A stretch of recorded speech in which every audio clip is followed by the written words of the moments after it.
Magandang araw mga kapitbahay at dahil linggo ngayon tayo ay pupunta sa Baclaran upang magpasalamat sa mga biyayang ating natanggap at mga matatanggap pa at humingi na rin ng kapatawaran sa ating mga kasalanan sa isip, sa salita at sa gawa.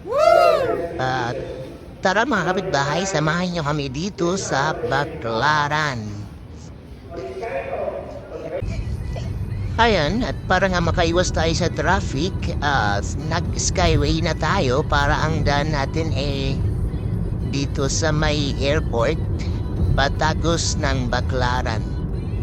Ayan, kung mapapansin nyo, pakaunti lang yung dumadaan. Gawa nga ng linggo ngayon. So, ayan, mabilis lang ang ating naging biyahe. Way hasul. Ayun na nga at makarating na tayo dito sa Baclaran. Ito ang entrance. Actually, exit pala ang aming napasukan. So, ayun. Tumuloy na kami kasi nakakaya nang bumalik. And ayan yung harapan ng Baclaran Church. Ayan yung aming bulilit. Ang aming bulilit na ayaw magpahawak. At gustong-gusto niyang siya lang ang maglalakad mag-isa, ayaw nang hinahawakan siya. Ayan. Hi. Hi, baby. Ayan ang aking mother dear.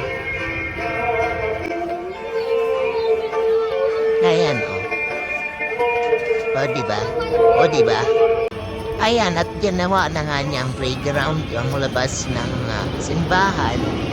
Kuha nga ng maluwag.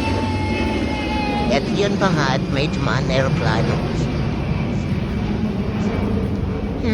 Napatingin ang bulinggit sa aeroplano.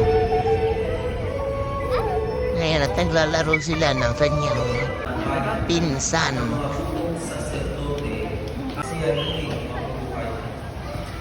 Niyaya sila ni Pedro sa isang tabi at pinagsabihan ng ganito, Panginoon, huwag nawang itulog.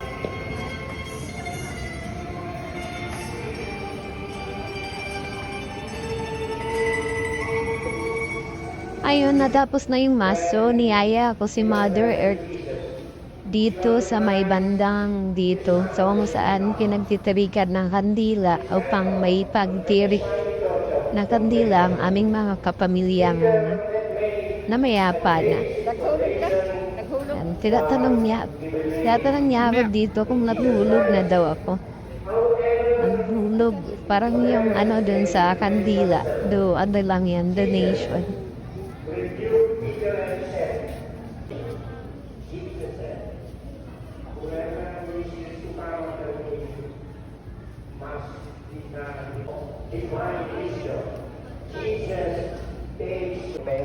Ayan, uwi na kami mga kapitbahay. Ayan, si Mother Earth Hakot Awards. Namili siya ng mga gusto niya sa Changi.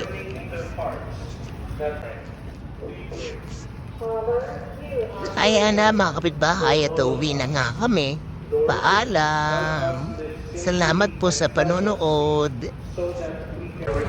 God bless you all. Bye-bye.